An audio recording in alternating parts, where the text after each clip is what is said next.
The New Orleans Charter School Revolution, 10 years after Katrina. Reported by Roland Martin. 10 years ago, nearly 90% of New Orleans was underwater. 10 years ago, more than 60% of New Orleans public schools were judged academically unacceptable by the state of Louisiana. Hurricane Katrina had devastated New Orleans, but Katrina has given the city a path to reimagine its education future, and that of its school children. Even before Katrina, there was widespread agreement that the New Orleans public schools were in terrible shape. Schools failing, school board bankrupt, its president under investigation. 2 years before Katrina, the state of Louisiana created the Recovery School District, or RSD, to take over a few failing New Orleans public schools. Hurricane Katrina and the flooding that followed shuttered all the public schools. With no schools and no students, all 7,000 teachers, as well as administrators and support staff, were fired. But as families and students began returning to the city, a revolutionary change was underway. The state's Recovery School District, the RSD, authorized dozens of new public charter schools. Charter schools receive public funds but are run by nonprofit and for-profit organizations. Each organization controls its own budget, sets its own academic agenda, and can hire and fire its teaching and administrative staff. The old New Orleans School Board, the Orleans Parish School Board, or OPSB, reopened a few centrally run schools and a few charters. These radical changes were controversial. Children no longer went to neighborhood schools. Now their parents could choose any school, sometimes more than an hour away from home. This new school system had lots of growing pains, and the thorny issues have not gone away.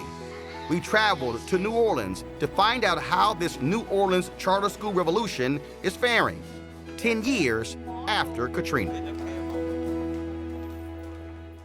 We also commissioned a poll of over 600 African-American families nationwide to grade the schools attended by their children and get their thoughts on charter schools. We'll share the surprising results in a few moments. But first, we gathered nearly 24 people with a stake in the schools here at the Lake Area New Tech Early College High School. We have parents, teachers, graduates, administrators, community activists, education experts, and the 2 school superintendents. Let's get started. The question is very basic, and that is, are students better off educationally in New Orleans today than they were 10 years ago?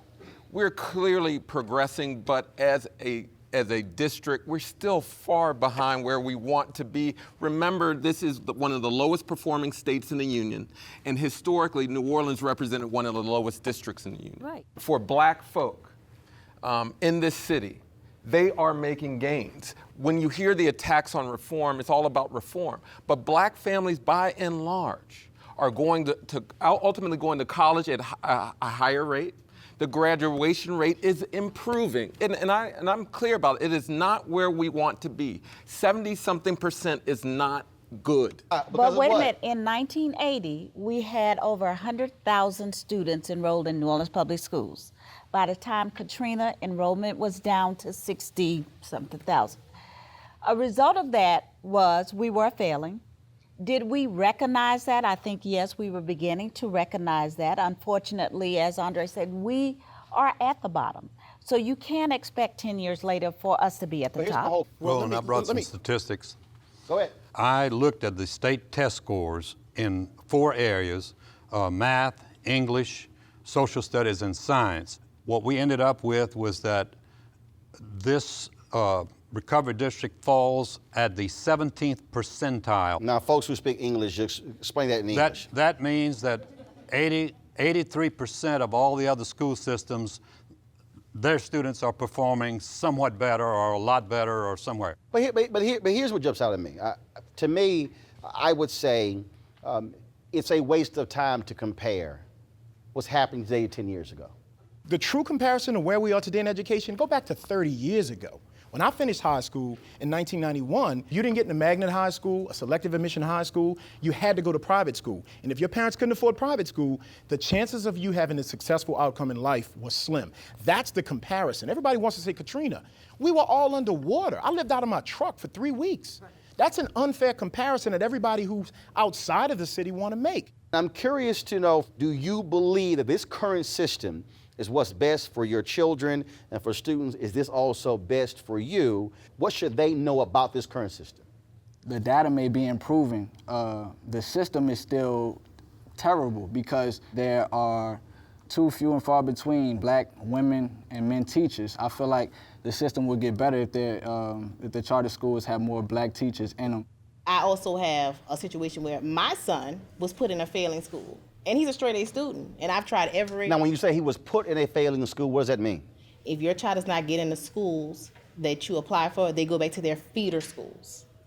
And he was actually, when he started kindergarten, he was put in a school that was out of my district, that was not in my neighborhood, and I felt that a problem because he's 5. So why would I send him to school all the way across the river, like 30 minutes away when he's 5? So I had to go to the school board and literally sit there for hours to get him to go into a school in my neighborhood, which was a failing school at that time. And still, 4 years later, he was still put back in the same school. How many of you work more than 10 minutes from where you live? Raise your hand. How many of you will shop more than 10 minutes from where you live? No, follow me. Follow me. I'm going somewhere. How many of you want to go out and you want to enjoy yourself for dinner? You want to go to a movie? Is 10 minutes from where you live? Now, here's what I find to be interesting. We will work, we will drive or get on the bus or call a friend to go work somewhere, to eat somewhere, to entertain somewhere, to go clubbing somewhere, to go watch a movie somewhere. But when it comes to actually the education of our children, we somehow want it to be literally right around the corner. My kids go to 3 different schools, but I get Isis' point. Her point is if there's a school that's right there, that's tangible to her child, why can't he go there when she has to go so far away? And I get to your point. If I drive 40 minutes because that is the best option. And if it was 45 minutes or 50 minutes, I would drive to the school because that's the best fit and the best option for my kids. My son's school is maybe 15, 20 minutes away from me, but I don't care how far it is. If that's the school for him, then yes, I'm going to go out that way. My children, who I'm very proud of, my son is Nicholas Thomas. He's 12 years old. He attends Fantasy Williams Charter School out in New Orleans East.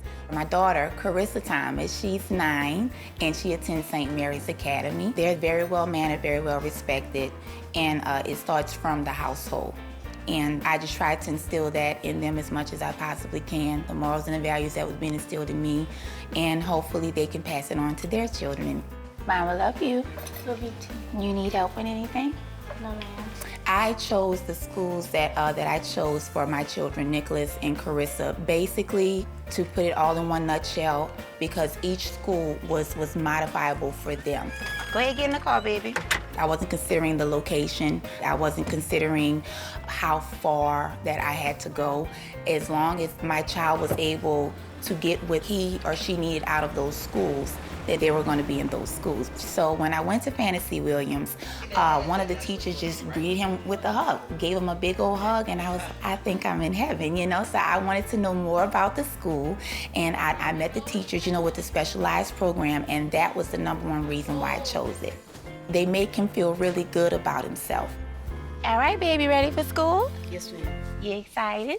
Yes, ma'am. Okay. I am so proud of my children. They're the reason why I am here through my own personal experience. They make me smile. They make me get up in the morning. They keep their mama where she needs to be in life. So if I have to be that role model, no matter how many times I may cry at night when they're not looking, if it's all worth it at the end, and I know that they're gonna thank me when they get older, mama's okay with that. When we come back, our exclusive national poll reveals an overwhelming interest in school choice. Plus, Plus, our town hall guests answer the question, does school choice really mean real choice? The New Orleans Charter School Revolution is the most extensive charter program in the nation. 44 states allow for public charters, but only about 14% of African American children nationwide attend them. That's according to a survey we commissioned for this program of 621 African American families across the country. We asked them to grade the schools their children attend. Here's what we found. For traditional public schools, 18% got an A, 36% received a B, 26% earned a C, 10% got a D, 5% were hit with an F. For public charter schools their kids attend, 45% earned an A, 28% a B, 18% a C, 1% a D, and just 1% of public charter schools were given an F. Now let's take a look at how these grades compare. As you can see, the public charter parents in red gave a lot more A's and a lot fewer D's and F's. Next, we wanted to measure whether these African American families favored public charter schools for their communities. 72% favor public charter schools. Just 13% oppose public charter schools. Now, we wanted to know specifically about their own children, so we asked how interested they were in enrolling their children in public charter schools. The results? Stunning. 74% of African American parents were interested in enrolling their children in public charters. Only 18% were not. And finally, we asked these parents about their interest in vouchers, which provide parents with the funds to send their children to charters, private, or parochial schools. A stunning 79% of African American parents were interested in getting vouchers. 14% were not. As you can see from these results, there is tremendous interest in school choice in the Black community. One more thing before we go back to our New Orleans Town Hall. Just like our survey, schools there are assigned letter grades with an A being best and F for unacceptable. Now back to Lake Area New Tech Early College High School, where we have gathered parents, teachers, graduates, administrators, community activists, education experts, and the 2 school superintendents. How many of you actually believe that there is real choice in New Orleans? As a parent, I was told that I had choice. I did not have choice. My choice, okay, wait, by definition, I had a choice. But if my choice is between a D and an F schools, then what kind of choice do I have for my high school student who I want to see graduate in 4 years and go to college, right? And so I still had to do I still did what I could do as a parent to make sure that he was prepared, but he ended up going into, I think at the time in school, was a D school. And that was through a connection. So I don't know if that's a false sense of what choice is. And also the high level of turnover with teachers. One, you have to have consistency. When you're creating a culture within a school, my cousin had a conversation with her last week. She said, I'm taking my kid out to school. I said, why? He had 4 teachers in 1 school year. I witnessed this as a school teacher over the past 2 years. So let's stop talking about how great this is and how this should be put on as a model for other cities. Go ahead. I think you have a whole lot of CMOs, and I think you have some that are doing some phenomenal. CMOs? Some charter management organizations. That are doing acronyms like everybody watching at home know what y'all talking about. But so go ahead. I think you have some phenomenal CMOs that are doing some great work, and I think they don't have enough schools to replicate. So stop replicating failure and replicate success. I am a proponent of, and I believe rather, that you give a parent a choice, let them do their investigation, let them do their own homework, and decide where their child needs to go. And I think if they say, Mr. Clay, I'm gonna have my kid get up 30, 45 minutes because I don't want him to go to the school around the corner that is dilapidated, it's not safe, and they're labeling my child uneducable.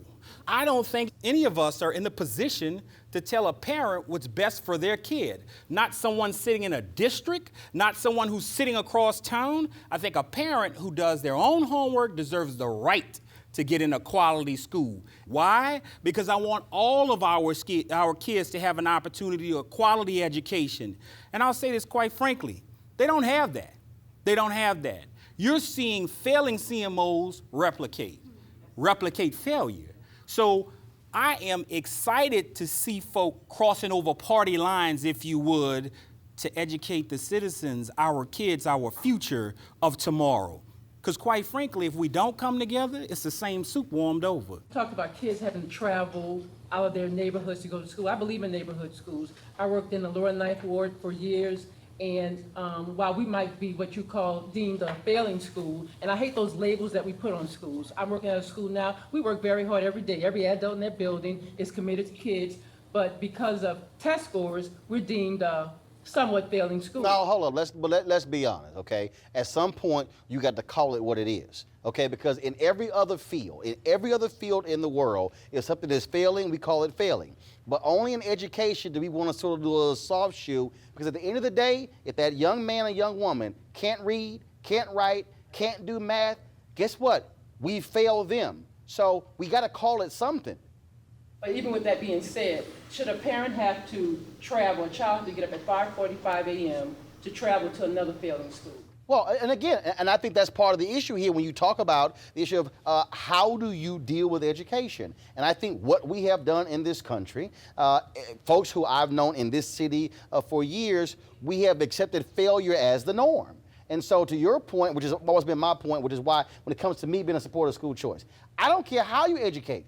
I believe in public, private, charter, magnet, voucher, homeschool, online school. Distance learning. I don't care. That's because, but I have one standard. Quality. Does it work?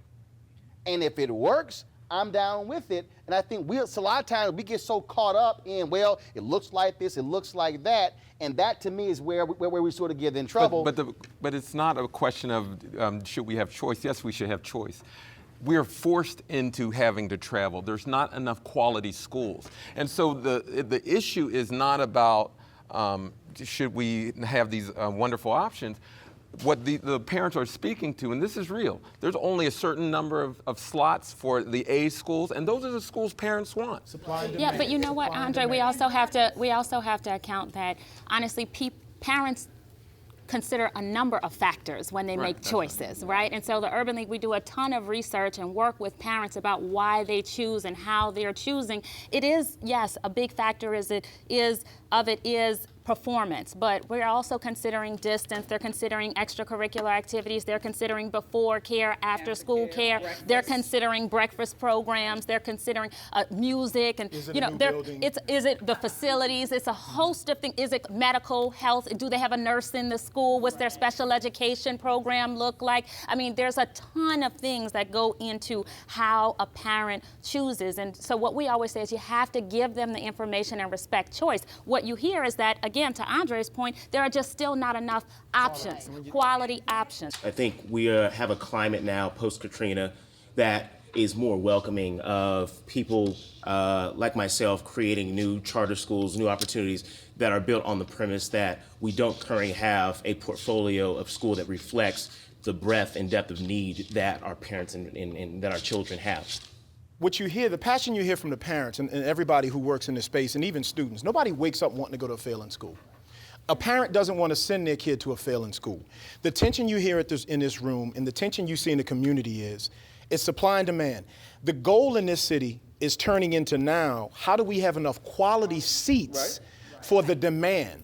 Novice, all the parents on First of all, more quality schools mean quality seats. Right, but we have a demand for A and B schools. We just don't have enough Edna cars out there.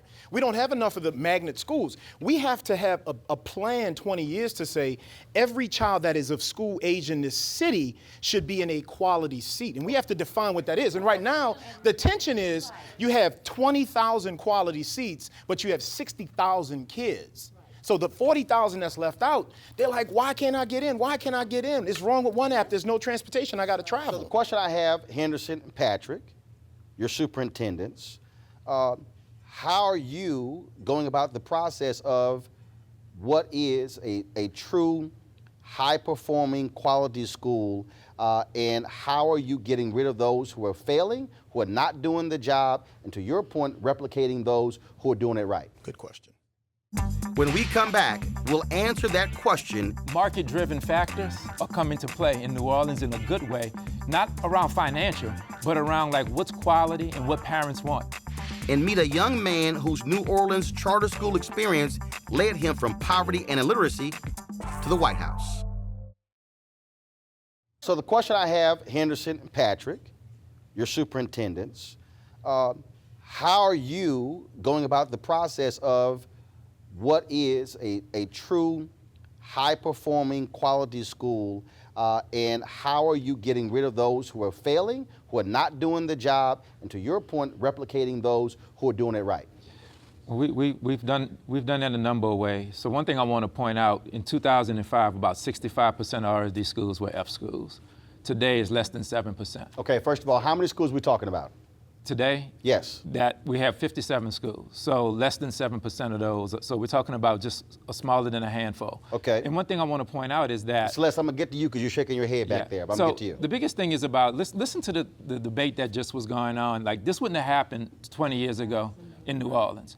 Because, and Dana hit it right on the head when he said, don't gloss over like supply and demand. It's like market-driven factors are coming to play in New Orleans in a good way, not around financial, but around like what's quality and what parents want. And as Erica pointed out, succinctly to say, they're more selective consumers now. People who just took for granted, I have to go to the school around the corner, are now saying, do you have extended day programs that meet the needs of my child? What type of mental health services are you providing? What we're doing specifically, though, is that every charter has an initial contract for renewal. If they don't meet the bar, we have not renewed a school in New Orleans that have not met the minimum academic standards or financial standards. But are you doing this, to his point here, though? Are you looking at the folks who are in your current system? Are you looking at their performance, and are you going to them and saying, you know what, you are doing what's right, we want to help you expand? Absolutely.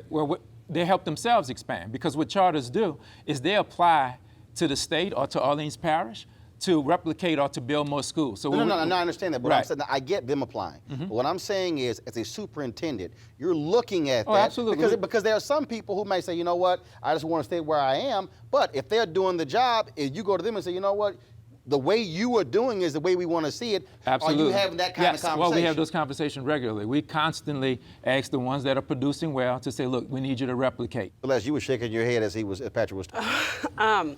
Well, a couple of things. One, in terms of replicating what works, many of the A schools, most of them, not all of them, but most of them are selective admissions. They require a test, they require a meeting, they require a whole variety of things that parents have to do to get their kids into those schools, and they have very few spots. And so if you're looking at how to replicate what's working, well, you can't replicate a system where you're excluding the vast majority of students. And so that's one of the issues. Henderson, I want to pick up on that point. The selective schools, are they magnets? Some of them are magnet, but they have admission criteria. What kind of magnets are they? Academic magnet schools. And so these magnet schools, so who can get into these schools? Well, families have the opportunity to have their students fill out the application as well as to take the test. And then there is a process to determine, who, based on their scores, who will get those seats. I will say that we don't have enough of those seats here in the city.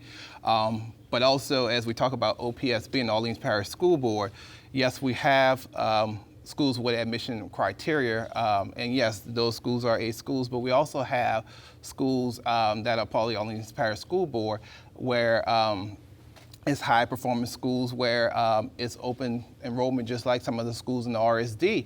You can't replicate those schools. You'd have to replicate the parents. You would have to replicate the systems that many of these kids come from. John, I want to pull you in on this.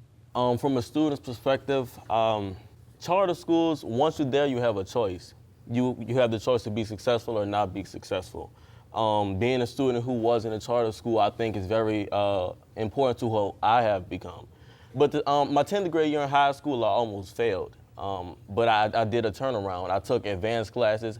I took college courses while I was in high school. And I think the problem is not the schools, because the schools are giving us what we need to be successful. And we have the opportunity to do what we want. We just have to take advantage of it. I think the work that all of us do in schools is all about how we believe every child can succeed, and we think the school makes a difference. Go ahead. I'm be honest, Psy Academy, I went to Psy Academy. I was a student. I was illiterate until 14. So, and what I had to do is I had to catch up. And a school like Psy Academy took a student like me and took a chance with me. And what Psy Academy did was they improved me. And I think that is a good school. Welcome to the White House, everybody. And let me begin by thanking Troy and sharing his remarkable story. You know, I could not be more inspired by what he's accomplished, and can't wait to see what he's going to accomplish in the future.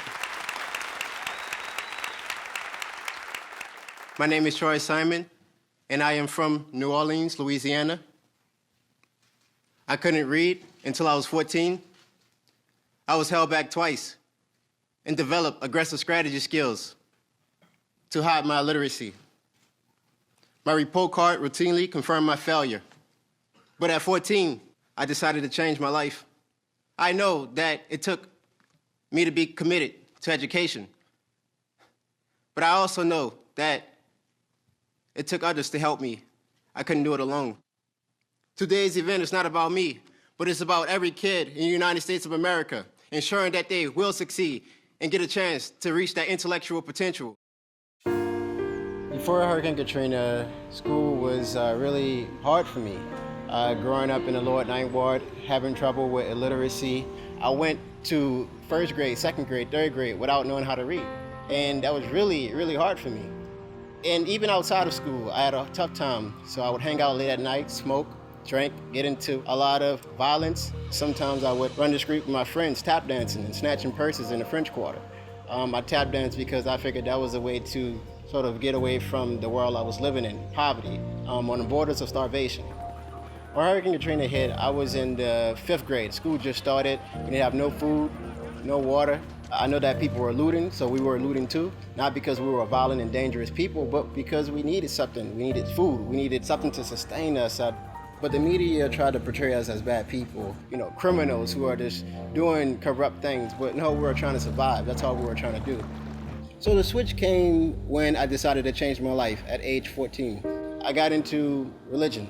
Then religion became the root. Then that's when God told me what I need to do, get into education. So I started studying in the library for grueling hours, started paying attention to my 5th grade teacher, who would tell me, hey, Troy, you can make it, you can make it. She would always tell me this. Got enrolled in an after-school program called Urban League College Track, which is College Track now.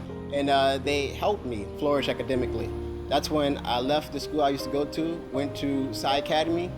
That's when I really began to understand that charter schools, they do good to the community, the students. They have this love for education. I mean, maybe sometimes they're probably a little bit too tough, but I think that they're tough because they care and they love the students that they teach. Going to Psy Academy, I was able to win that scholarship, and also I was able to receive help with my writing. That's when I was asked to speak at the White House and introduce First Lady Michelle Obama. So, it is my pleasure to introduce someone who has shown great support and confidence in our nation's young people, someone who is working to help other students have a future as bright as mine. Ladies and gentlemen, please join me in welcoming our First Lady, Michelle Obama. Thank you. And I'd also like us to give a really big hand to Troy for sharing that story.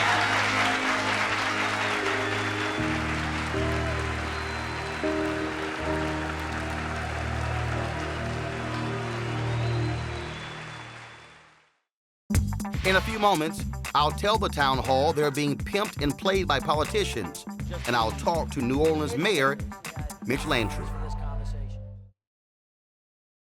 One of the biggest criticisms that I get from people all around when I'm on social media, and they say, yeah, but they always leave out special needs.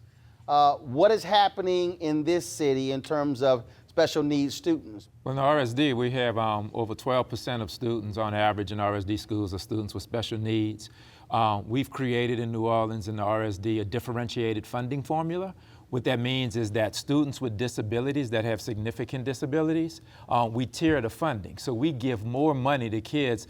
The severity of their disability, the more funding they get. We're trying to create what we're calling the equity floor. Like there should be basic things that are non-negotiable that every school, if you're receiving public dollars, that these are things that are non-negotiable. Open access for enrollment, transparency for all your rules and processes. That we're going to serve kids with with all disabilities. We're going to serve them well. We're going to make certain that we have the funding to go forward to help do that. And then transportation. If you live more than a mile, we should follow the law. That's for traditional public schools, and we require that in RSD and build out towards that.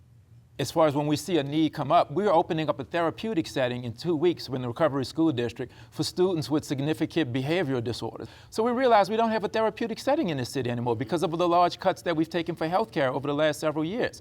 And so now we're implementing that. We had an expulsion problem where we saw kids were being expelled, some for egregious offenses, others for what we might deem minor offenses. And what the charter leaders did, they policed themselves. They said, look, we need a common process around expulsions, and we need common definitions around expulsions in order to do our work better and have a better system. I agree, but what I'm speaking of, I want some of the teachers in here because you're being asked to be a teacher, be a social worker, be a healthcare worker, be a dental worker, and so I'm hearing from teachers saying, look, I can't even do what I'm supposed to be here to do because I got to do all of that.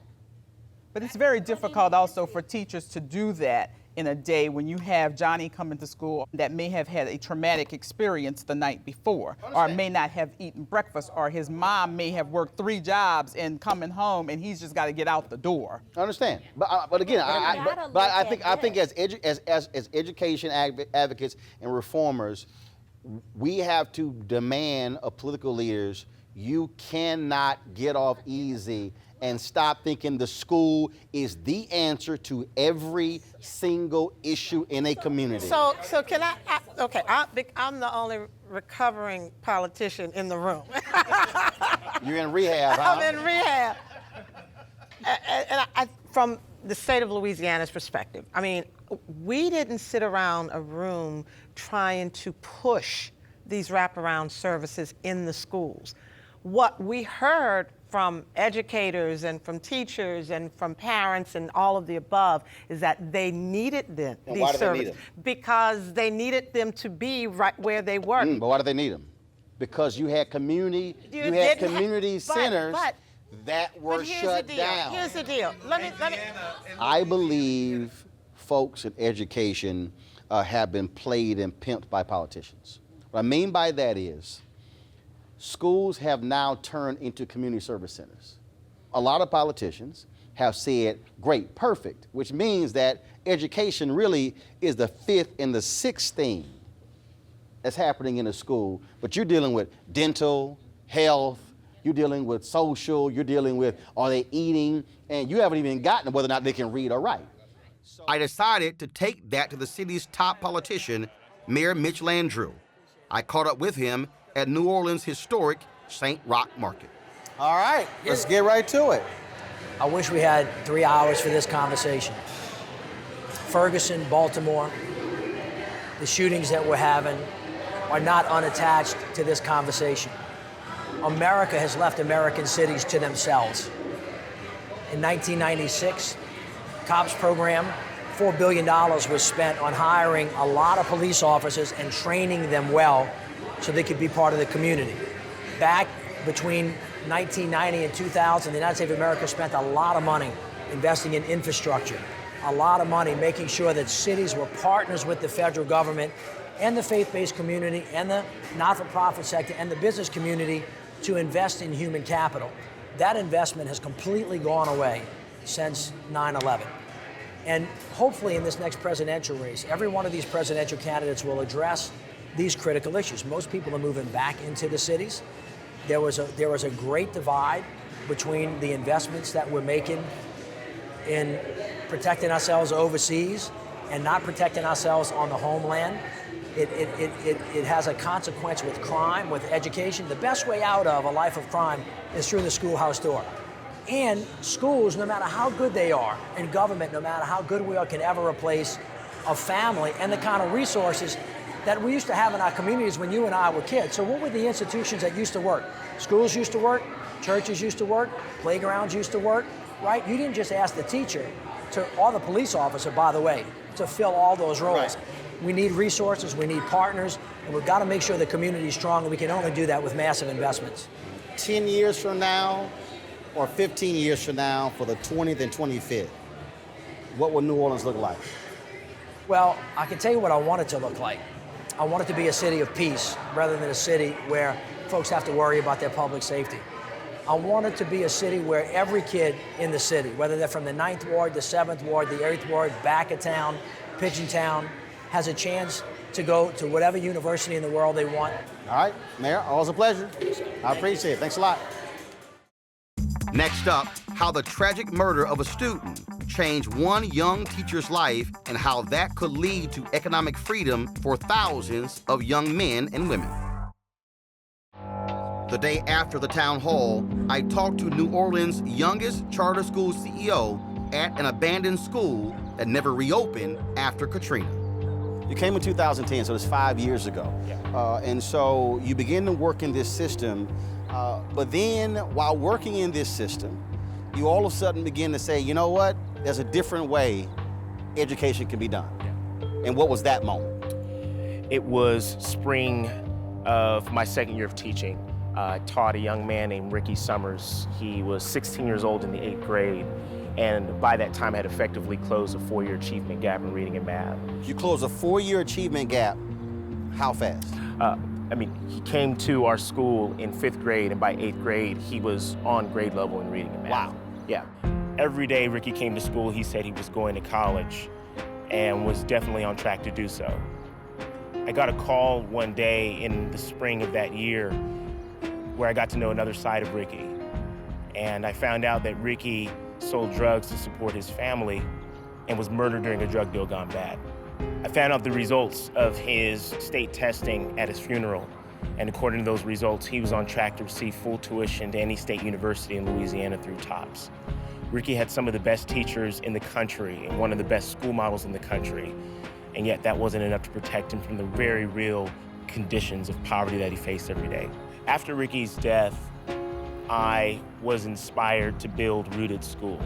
Rooted aims to connect students like Ricky to not only college, but entry-level jobs in high-growth, high-wage companies right out of high school. And so as you begin to formulate your own idea, what makes your idea so different and unique from what is already being done? Yeah. So over the next 5 years, thousands of jobs are opening. We're focusing on the digital sector first, but across many high-growth, high-wage industries. And my goal is to connect students like Ricky to these burgeoning opportunities that are right in their front yard while they're in school, so that they don't need to deal drugs in order to make ends meet.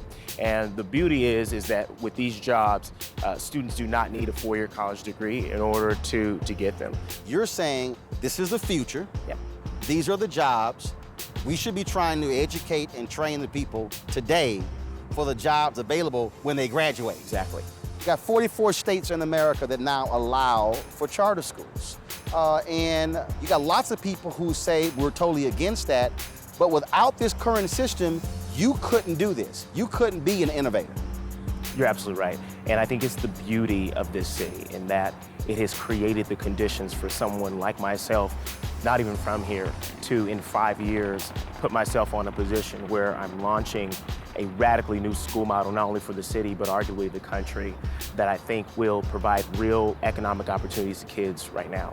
Through this opportunity, as African Americans, we now have the opportunity to literally educate our own kids our own way. Yeah, and I think the charter movement was created out of the spirit of and belief of choice, and that we ought to create schools that are nimble enough to deal with the immediate needs of students, and that it is possible for kids like Ricky to have immediate economic opportunity while they're in school, and certainly immediately right after high school, that will fast track them and their families to freedom. All right, I appreciate it. Yeah, no, thank you. Thanks much. Yeah.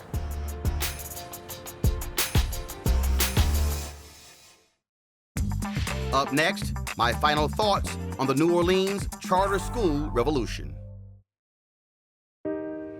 In James D. Anderson's book, The Education of Blacks in the South, 1865 to 1930, he details all that ex-slaves did to ensure that their children and themselves would get a proper education.